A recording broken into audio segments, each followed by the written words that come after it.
जय जगन्नाथ सांग माने पुणी एक नूतन ब्लॉग को स्वागत जनाऊँगी जहाँकि आमर राष्ट्रपति द्रौपदी मुर्मू केमती 9th क्लास रो स्टूडेंट मानक केमती पाठ पढ़ाऊँच ताहा आज देखिए यही ब्लॉग रे आउ प्रथम शेष पर्यंत देखंतु यह हूँ आमर केरला स्कूल रो 9th क्लास स्टूडेंट मानक केमती परिवेश प्रदूषण विषय रे शिक्षा दौरान ताहा आज ब्लॉग रे आपण माने देखिपारे हमारा राष्ट्रपति द्रौपदी मुर्मू को। हम लोगों को क्या करना चाहिए? ज़्यादा से ज़्यादा पेड़ लगाना चाहिए और हर चीज़ को कम से कम यूज करना चाहिए और जंगल को संरक्षण करना चाहिए, जंगल सुरक्षित रखना चाहिए, फिर जल संरक्षण भी करना चाहिए, वायु में प्रदूषण कम से कम करना चाहिए। क्योंकि कभी कभी मैं तो गांव में थी, दिल्ली में जो मैं आई तो सब मास्क लगा के घूम रहे, क्योंकि इसके लिए हम सबको प्रयास करना चाहिए, सभी मानव संपदा को प्रयास करना चाहिए। मुझे लगता है तो फ्यूचर के देश के भविष्य तो इतने सारे अवेयरनेस, इतने सारे संवेदनशीलता होना चाहिए और इन फ्यूचर मुझे लगता है ग्लोबल वार्मिंग को कुछ हद तक हम रोक पाएंगे और उसके लिए तो हम लोगों को ही झेलना पड़ता है, हम लोगों को ही परेशान होना पड़ता है। इसीलिए इससे बचने के लिए हमको ये सब चीज़ें करना चाहिए, खुद करना चाहिए, ज़्यादा से ज़्यादा पेड़ लगाना चाहिए। प्रधानमंत्री ने बहुत अच्छा मैसेज दिए है कि माँ के नाम एक पेड़ लगाना चाहिए। मुझे लगता है टाउनशिप में इतने स्पेसेस नहीं है होगा, लेकिन जिनके घरों के अंदर या बाउंड्री के अंदर ऐसे कोई स्पेस है तो वहाँ माँ के नाम एक पेड़ लगाना चाहिए और उसको ग्रो करने में उसको केयर लेना चाहिए और तो बड़ा करना चाहिए। और आप तो कहीं कभी जाते हैं, दोस्त के यहाँ कहीं पे जाते हैं तो पेड़ लगाना चाहिए, ज़्यादा से ज़्यादा पेड़ लगाना चाहिए। और कभी कभी अपने बर्थडे पे हम केक काटते हैं, ये और करते हैं, बहुत सारे मस्ती करते हैं कि बर्थडे भी हर साल एक एक पेड़ लगाना चाहिए कि नहीं? लगाना चाहिए। मैं बहुत खुश हूँ आप लोगों से। मैं इसी के तहत में एक थोड़ा छोटी सी मेरे जो बचपन में हम क्या क्या करते थे, क्या मैंने देखा है, क्या मैंने सीखा है, इस चीज़ को मैं बताऊंगी। मैं गांव में रहने वाली थी, जब छोटी थी क्लास 7 तक मैं गांव में पढ़ती थी।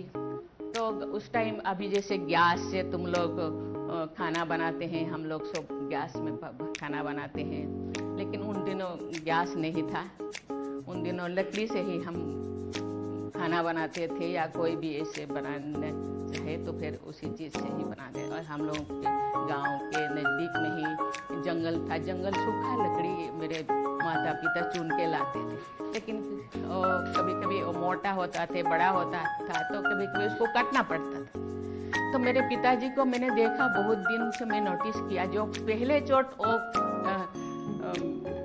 लकड़ी को देते थे उसके पहले उसको नमन करते थे।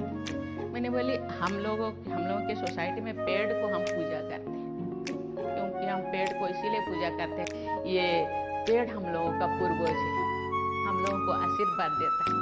क्योंकि ये तो अभी साइंस के युग हो गए, ऑक्सीजन देता है, फल देते हैं, फूल देते हैं, बहुत चीज़ें वहाँ से हम लोगों को कपड़ा भी मिलता है, हर चीज़, खाद्य वस्त्र वासगृह हर चीज़ हमको मिलता है। लेकिन उन दिनों उस चीज़ को नहीं था, इस चीज़ के ज्ञान नहीं था, तो कहते पूर्वज ये हम लोगों को आशीर्वाद देते हैं, इनके कारण हम दुनिया में है, इसीलिए पूजा करते थे। बोले जीवंत पेड़ को तो हम पूजा करते थे तो ठीक है, लेकिन मेरे पिताजी सूखा जो लकड़ी को क्यों नमन करते? मैंने एक दिन पूछा कि पिताजी आप ये तो सूखा लकड़ी है, इसको आप नमन क्यों करते?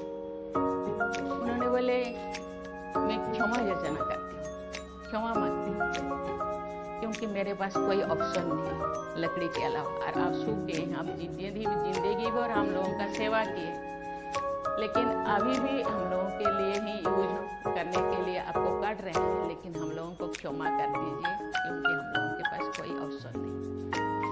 तो पेड़ के बारे में, लेकिन धरती को भी हम चोट नहीं लगाते थे। जो मेरे पिताजी फावड़ा लेकर खेत में जाते थे, पहली चोट लगाने से पहले उसको धरती को नमन करते थे। मैंने बोले आप धरती को क्यों नमन करते हैं?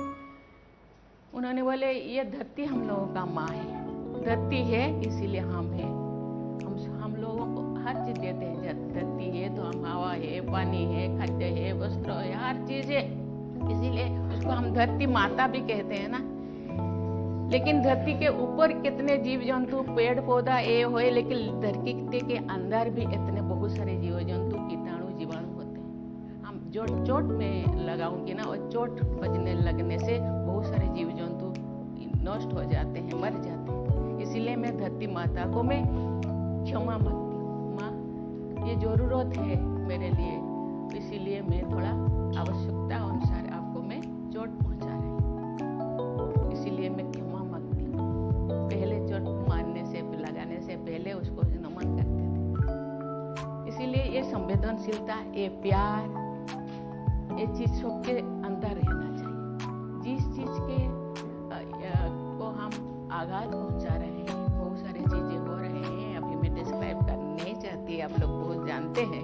बहुत सारे चीजें धरती माता को हम चोट पहुंचा रहे हैं, कहाँ ब्लास्टिंग हो रहा है, कहाँ बेवजह जितना पेड़ चाहिए रिक्वायरमेंट के अनुसार मुझे 2 पेड़ चाहिए, एक पेड़ में 200 पेड़ काट लेना चाहिए, कोई जरूरत नहीं।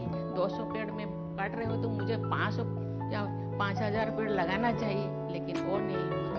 इसलिए संवेदनशील होना चाहिए, क्योंकि ये नहीं होगा तो हम कहाँ होंगे? हम तो नहीं रहेंगे, जीव जगत नहीं रहेंगे, प्राणी जगत, उद्भिद जगत कोई भी नहीं रहेगा। इसीलिए मुझे लगता है आप जो बड़े होंगे, और मुझे लगता है इसी चीज को खुद के अंदर केवल नहीं रह करके दूसरों के ज्ञान को दूसरों को भी देना चाहिए। कभी किसी को टेप खोलते हुए देखे तो अरे ऐसे नहीं करना चाहिए। कभी किसी को पेड़ काटने के लिए देखे तो क्यों काट रहे हैं पूछना चाहिए, और नहीं काटने के लिए उसको एडवाइस देना चाहिए।